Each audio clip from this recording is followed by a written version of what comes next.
یہ کیا لکھتے ہیں پروگرام کے تحت ہم دیگر اخبارات اور رسائل سے مضامین نقل کرتے ہیں۔ پیش ہے مشہور اخبار ڈان سے یہ خبر۔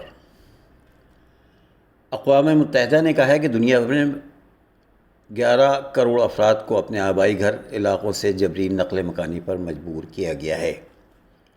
یہ دنیا کے خراب حالات کا واضح ثبوت ہے۔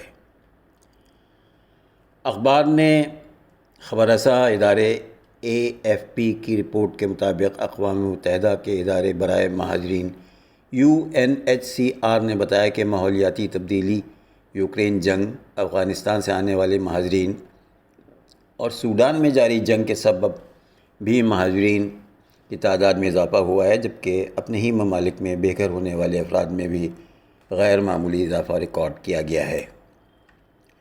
UNHCR نے سالانہ رپورٹ میں بتایا ہے کہ گزشتہ سال کے آخر میں بے گھر ہونے والے افراد کی تعداد 10 کروڑ 84 لاکھ تھی، جبکہ 2021 کے بعد اس تعداد میں 1 کروڑ 91 لاکھ کا اضافہ ہوا ہے، جو کہ اب تک کا سب سے بڑا اضافہ ہے۔ سوڈان میں تنازعات کے باعث بے گھر افراد کی تعداد میں مزید اضافہ ہوا ہے، جس کے بعد رواں سال مئی تک دنیا بھر میں مجموعی تعداد 11 کروڑ تک پہنچ گئی ہے۔ UNHRC کے سربراہ گرانڈی نے جنیوا میں پریس بریفنگ میں بتایا کہ 11 کروڑ افراد لڑائی، ظلم، امتیازی سلوک، تشدد اور دیگر وجوہ بالخصوص مالیاتی اور ماحولیاتی تبدیلیوں کے باعث نقل مکانی پر مجبور ہوئے ہیں۔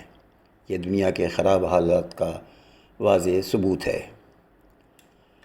سال 2022 کے دوران عالمی سطح پر نقل مکانی پر مجبور افراد کی مجموعی تعداد میں سے 3 کروڑ 53 لاکھ پناہ گزین تھے، جنہوں نے حفاظت کی تلاش میں بین الاقوامی سرحدیں عبور کیں۔ ان میں سے 6 کروڑ 25 لاکھ افراد اپنے ہی ملک میں بے گھر ہوئے تھے۔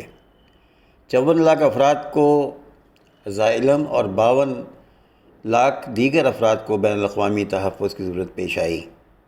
گرانڈی نے خدشہ ظاہر کیا کہ اس تعداد میں مزید اضافہ ہو سکتا ہے۔ UNHRC کے مطابق تقریباً 76% مہاجرین نے کم یا متوسط آمدنی والے ممالک کو نقل مکانی کی، جبکہ 70% نے ہمسایہ ممالک کا رخ کیا۔ سب سے زیادہ پناہ گزینوں کی میزبانی کرنے والے ممالک میں ترکیہ 36 لاکھ، ایران 34 لاکھ، کولمبیا 25 لاکھ، جرمنی 21 لاکھ اور پاکستان 17 لاکھ شامل ہیں۔